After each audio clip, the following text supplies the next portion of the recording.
Welcome back, viewers and listeners, to another episode of our Across the Pondcast with Martin and I. And we're finally back to being across the pond because I was over on his side of the pond a few weeks ago. Today we've got an awesome guest on here, Allison Boughner. That's how you pronounce her Yes. last name, folks. And she does a lot of stuff. I know her personally from working with her as the vice president of the American Vapor Manufacturers Association.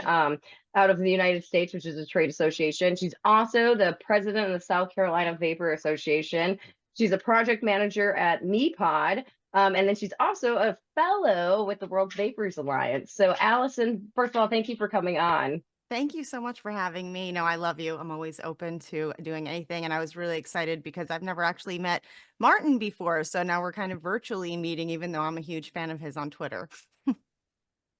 No, He was saying before we Sorry, started, he's like, she X. just, X. he's, yeah, he was saying, he's like, oh, she just shared my tweet. I was like, yeah, she's very prolific on there. That's right. Well, if you don't mind telling our viewers and listeners, like how did you involve with this and becoming the superwoman that you are, pretty much, taking down the and the Palmetto State. Okay, well, I moved from from New York to South Carolina about 11 and a half years ago. I was looking for a job, kind of just starting my life over. I got a job at a tanning salon. The tanning salon was attached to a hair salon, and the owners of the hair salon had like these little tiny plastic bins that they were selling these little e-cigarettes out of. Were both like 2-pack a day smokers. They had quit, and so basically they were like trying to convert all of their clients that were still smoking over to these e-cigarettes. And I'm talking, they called it the My Start kit. It was a 650 battery disposable tank and an 18 milligram of like a USA Light, which is like a Marlboro Light, and then like a menthol tobacco. These were the options they had. They were working on making their own liquids, little 10 mil bottles, and I was smoking. So working at the tanning desk, my boss came over to me and she was like, have you ever tried an e-cigarette? And I was like, well, yeah, I used to buy them at the grocery store in New York and just throw them away, like just so I didn't have to go outside in the snow to smoke, because I would never smoke around my son. So I would always have to go outside. I was using the little Logics that had like the little like blue light that lit up on the end. They were just disposable, but it wasn't ever really fulfilling to me or something that I saw taking the place of my cigarettes. She gave me a little 650 battery, and I think it was a Vision V3 tank with a little 2-wick, changeable coil on the inside, and a pina colada flavor. And I started using it, and I'm like, okay, everyone's here. It was cool. I could vape inside, super fun, environment. And then about 3 days later, I was going out to the bar with some of the new friends I had made in South Carolina, and my vape died. And so I went outside to smoke a cigarette, and it was awful. Just like I licked an ashtray. It was that fast for me. Within 3 days, I could already tell the difference.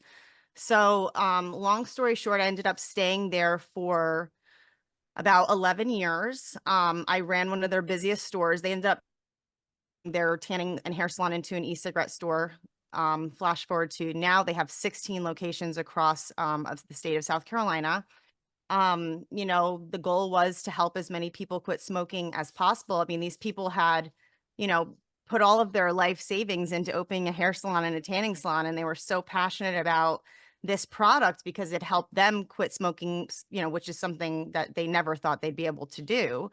Um, and so I was working in the store, and this was kind of on the heels of the trendy vaping, like cloud competitions and all the crazy, wonderful, horrible things we did back then. But every single person that walked into my store was an adult that was quitting smoking. And, you're doing a setup. We had a kit, 2 batteries, 2 tanks, a charger, and 2 e-liquids for like a bundled price. At the time, we could do testing. So we were testing flavors. We were testing nicotine strengths. We were setting up the devices for the consumer. So I had really, you're spending like an hour and a half with each person that walks through the door, because you really have to explain and educate and find what's right for them, because that's the experience you get in a vape shop. So I really had that impact my life, because these people were coming in. I had this one woman come around the counter. We were busy. The store was packed. And I said, ma'am, you can't come back here. And she goes, I have to. She came around the counter and hugged me, and she started crying. And she said, I just came back from my doctor. My test results have dramatically improved. She was having some issues. She said, "You saved my life." And I mean it, and it was a lot of similar experiences to that over the course of the 4 years that I worked in the front end of that company. And that is life changing to see, for me, I had a blood clot when I was 30. I had to quit smoking. Like stress happens, life happens. I didn't quit smoking until this happened. But these are people that, had real issues, serious issues, couldn't breathe. I had a guy come in with an oxygen tank once a week to get his vape. And when you see how much their lives have changed, I think about every single one of them when I see these, horrible bills pop up in the state of South Carolina. I do. I think about those customers. I think about like, what are they doing now and what are they going to do if they walk up to the door of a place that they've been going to for 11 years and they go to open the door and it's locked, but yet the gas station up the street is still selling cigarettes. I do worry about that because it wasn't just the selling of the e-cigarettes, it was the relationship, it was the education, it was the constant, this isn't working for me anymore. Well, let's figure out what does to keep you on the right track. Um, and that affected me greatly. And I want everybody to have the same opportunity as I did and all the people that I was, fortunate enough to help along the way. Wow, what a fantastic story. And you gave me flashbacks to like the golden oldies videos and like, these people who have quit smoking, and that was the one. It's that they've tried everything. They tried every FDA approved, thing, and it was only vaping that got them to actually switch. Yeah. And there is an importance in the vape shop. I always tell people, like in a convenience store, when they're like, "Do this help people quit smoking?" Absolutely, but you should get into a vape shop so you can actually find the product that works for you, because there's a Right, the lot of right nicotine nuances with level, it. the right hit, the right, I mean, the first question you ask is how much do you smoke a day? What kind of cigarettes and how do you smoke? Do you smoke from, tip to filter or do you put it down and come back to it? All of these things make a difference when you make a recommendation. Yes, yes, and yeah, and having the non FDA approved options out there in America is why we've been able to kind of see a revolution, and and seeing such a decrease in smoking rates and an increase in adults using these products. Yeah. Um, okay, yeah, like let's focus a little bit on the states, I guess. What I mean, what is going on in the states right now? If you describe the tobacco harm reduction situation in America solely from the e-cigarette standpoint. Oh God, it's a hot mess. I mean, I think you know that better than me, but I think I with big tobacco pushing all of these horrendous bills to try to basically increase their own profits and it has nothing to do with harm reduction whatsoever. They honestly don't care. They just want to see their profits go back up. Obviously, they're losing money. Cigarette sales are down. So, they're pushing these registry bills in all the states. Luckily, the one in South Carolina we got to beat. But as you see, like I just read 2 articles about Kentucky in the last few weeks, how it's just completely decimating those businesses. And I think even worse than that is the damage that public health has done to the view of what vaping is. There are so many people, and this happens to me more often than I would even like to admit, that say negative things to me in public when they see me vaping, but they're sitting there smoking. And it blows my mind because back when I worked at the vape shop, everyone was like, you're doing a great thing. You're helping people quit smoking. And now they're like, you can't be on this. When my son was in high school last year, you can't be in the band parent, stuff because this is what you do for a living. Like I'm showing up to the high school with a trench coat lined with disposables. Like, I'm looked at now like I'm this nicotine pusher and all I'm trying to do is help your parents quit smoking. Like, and it's not viewed that way. And it's really unfortunate because I think that's like the most the hardest part for me to handle is when people just, and I'm like, wrong person to say that to. Now I'm going to have an hour-long conversation with you and try to educate you, and you're going to hate me or love me by the end of it because some of them just don't want to hear it. And I get, trying to deter youth from using these products. We don't want them to do this illegally, right? But when I was a kid, my parents were totally fine with me having a drink and being responsible. Okay. I never overindulged. I never took it to a level where, it was unhealthy because it wasn't forbidden.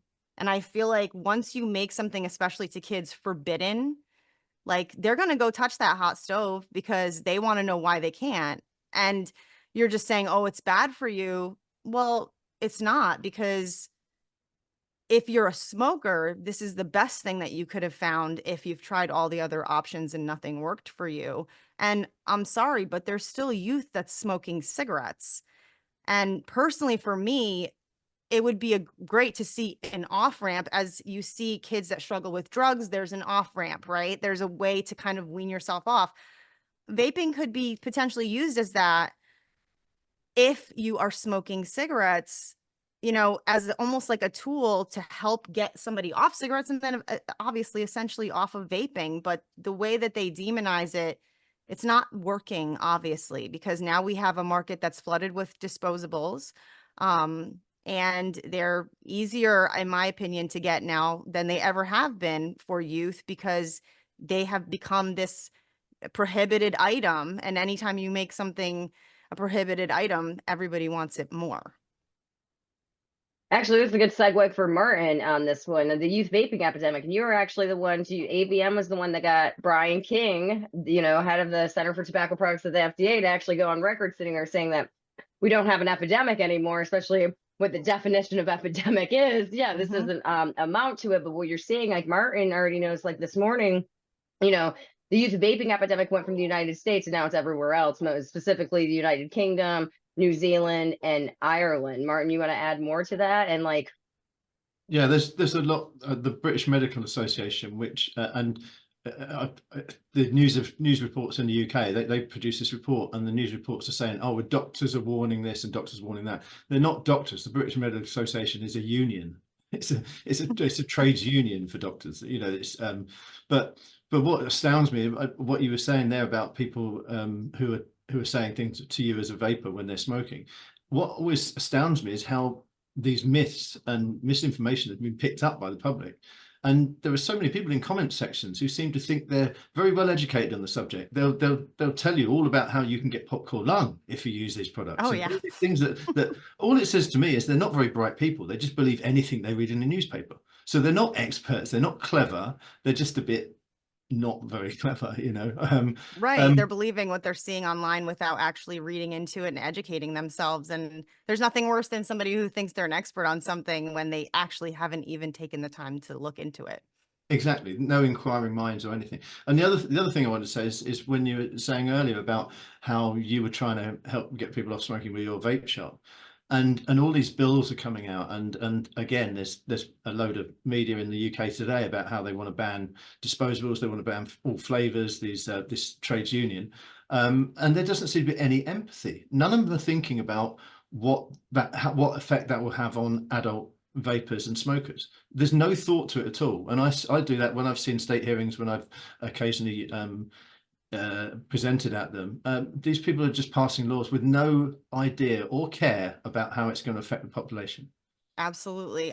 When I went up to South Carolina, so we went up back and forth for about 3 to 4 weeks, having meetings with these lawmakers, trying to convince them that this was a terrible bill and that they should not, push this bill, and why they shouldn't push the bill. None of them cared about the adults. And when we gave them the figure, which I, got from Lindsey's amazing work, about how many people are vaping and adults are vaping in the state of South Carolina, one of the representatives looked at me and said, well, that's not that much. Like, basically, like, who cares about that? That's not a big enough number to affect basically me getting voted back into this position or not. Like, that's almost kind of how it made me feel. And I looked at him and I'm like, I had a blood clot when I was 30. Something like that could kill me instantly if I was to have another. And part of the issue was me smoking cigarettes. Per my hematologist, I was prescribed everything under the sun, and I tried every method to quit smoking, and I went back to smoking, unfortunately, after that. I said, I might not have been here to see my son graduate from high school. I might have missed out on all of these things that my son needs me for. So what about the kids in that aspect? Like, why are we not thinking about giving the adults the best chance possible so they can live a long life and be there for their children? I mean, my son is 18 now. I have a house full of vape stuff. I've educated him. I've spoken to him honestly and openly. He would never touch anything or try, and he's never tried anything because I talked to him honestly and he understands why I vape, that I made the poor choice in my youth to smoke cigarettes. He has never made that choice, so he doesn't need to vape. And I think just having open conversations with kids, they're a lot smarter than we give them credit for. It has worked wonders because he will actually try to educate his friends who he sees vaping on why they shouldn't be doing that. Like an 18-year-old is going up to a friend, did you ever smoke cigarettes before? Well, if not, you shouldn't be using that because that's not for you. Like that's what real conversations have. That's the impact that they have on actual kids because they have access to this thing called the internet where they can look up and find anything and debunk anything that you've told them. So just be honest and you have a much better, start at getting them to not do the things that, prohibition is making them more interested in. Absolutely. I still think it was public health that caused the youth vaping epidemic in the Yeah. States, and that skyrocketing, because even if you look at it on a chart and everything, it's 2019 where it shoots up to 20%, and then boom, it's like down to 10% the next year. And 2023 was 7.7% of US middle and high schoolers that were vaping. And so I'm a little bit more worried about the Zyn and the nicotine pouches, because it's like, whoa, who's actually marketing to whom at this point? Okay. Right. When you got the American Lung Association and Chuck Schumer, holding press conferences on it.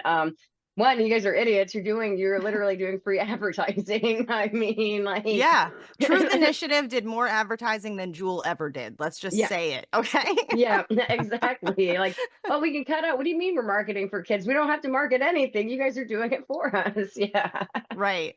And then I walk into the liquor store and I see like 4th of July Jello shots that come with free sparklers. And I'm like triggered. And I'm like, who's this for? My husband's like, can we not do this every time we come into the liquor store? And I'm like, you don't understand. This triggers me. It's an ABC. Oh, but for our viewers, it's an ABC store in South Carolina. Okay. I moved from South Carolina to Michigan, and we had party stores. Y'all have government controlled liquor stores that still shut down at 7 p.m., right? It's actually gotten a little bit better. We still can't get like alcohol delivery or anything in the state of South Carolina, but I mean, I think that along with marijuana legalization, we'll be the last to get on that boat. So yeah. Okay, so we touched about the vape registry bills. I guess also moving into looking at the states, I guess going into next year, I know personally what I've kind of seen. One, you saw a $1.6 billion loss in cigarette tax revenue. So that's kind of like going in. This is where TPA will be good next year, because we're going to be right on that stuff. Because I think you're going to see I think it's going to be year of the tax. I don't think we're going to see a lot of flavor bans, and I think registry bills. I think they're going to be too busy fighting taxes for registry bills to actually come into foreplay. But what do you think is going to happen? Oh gosh. I think it's going to be worse than it was this year. This year obviously really stressed me out. I work for a company now where I'm watching all of the states because it's a large distributor. So it's very frustrating trying to keep up with all the bills, trying to keep up with all of the, states. Like unlike South Carolina, we have preemption, thank God. So we don't have to worry about a county or a city passing a flavor ban.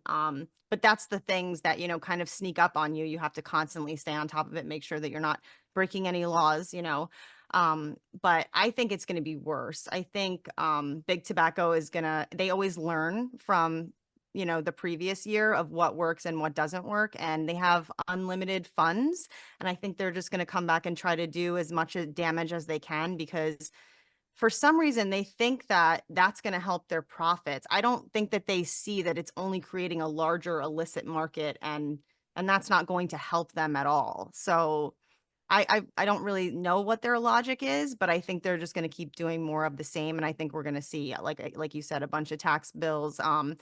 And then obviously, some states have, representatives still that have this general hatred for vaping. So you might see some, smaller county, city flavor ban type stuff going on still, just because they really are itching to get stuff passed that they weren't able to pass last session. I always think it's funny, especially in the United States, but elsewhere as well, how you have these brave lawmakers who are sticking it to big tobacco by handing the entire market to them. Yep.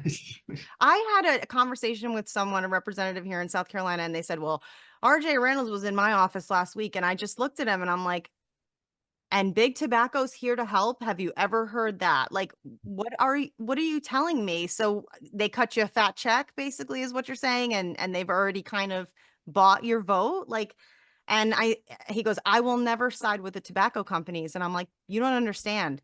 We're not the tobacco companies. You are siding with the tobacco companies by signing this bill. That's all you're doing. And you're taking away this lifeline for these customers. I mean, nobody likes change. And I know personally working in the stores, those customers, they like their flavor. They like their exact coil they get. That's why the shop that I used to work for still carries a lot of the older style BDC tanks and coils, because we have so many older customers that used to smoke that refuse to switch anything. So we have to keep that there to accommodate them so they don't go back to smoking. I can't even imagine what they would do because they wouldn't even really be able to find this stuff now. I mean, it's hard for the company to find it, to supply it. There's no way that the consumer is going to find it in China and buy it in bulk.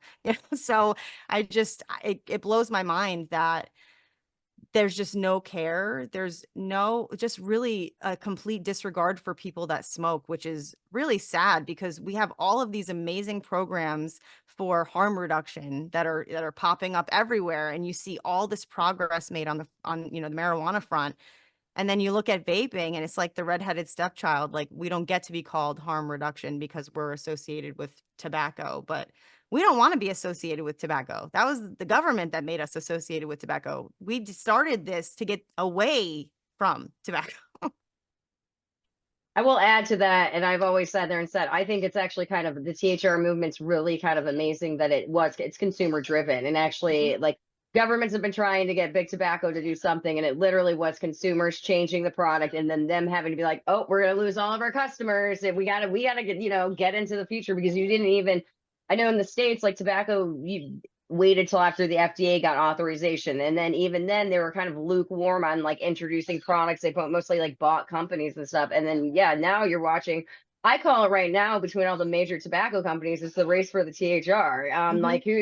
Who's going to have 51% of their products are going to be smoke free or something. So that's kind of fun to watch it. And I mean, they're way past the gentleman's agreement from the 80s right now. Okay. They are completely like,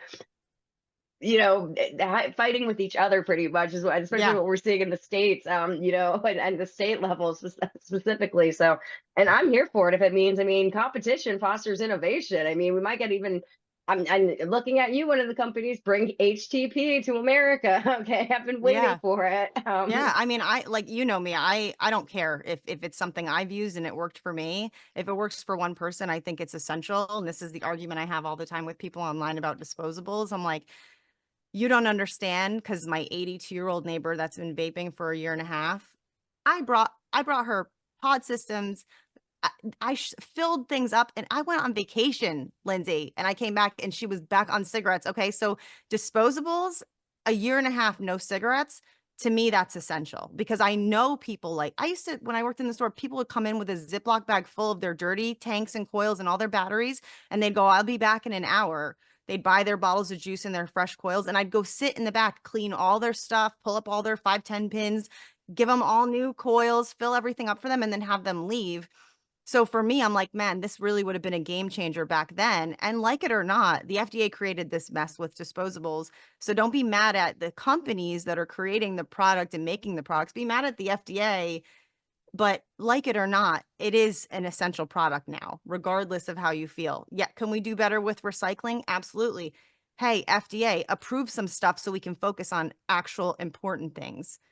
Exactly. And it wasn't FDA, it was Donald Trump, okay, Well, who decided to go ban, flavored pods. Right. But that was the start using of the the FDA, snowball. but Yeah, that was the start of the snowball. But at the end of the day, I still blame the FDA, because they're the ones that won't approve anything according to the science. I know that, I've filed the PMTA from the last company I worked for. I know the science was there because I did it. So it just blows my mind that they're approving these products, but then again, approving a product in tobacco and not the exact same product in a menthol because of the science. There is no science. Yeah. But yeah, in the PMTA process, actually, Martin can touch a little bit more on this. Is one of the things I wanted to talk about was you know, in America, we have to do the authorization process versus in the EU, it's a notification process. So as long as you can go make an e-liquid, as long as you're following, you know, this list of what ingredients you can use, and you have to notify them. Martin, you want to talk more about that one? I mean, America Yeah, might have like higher nicotine levels, but all of our products are illegal. yeah.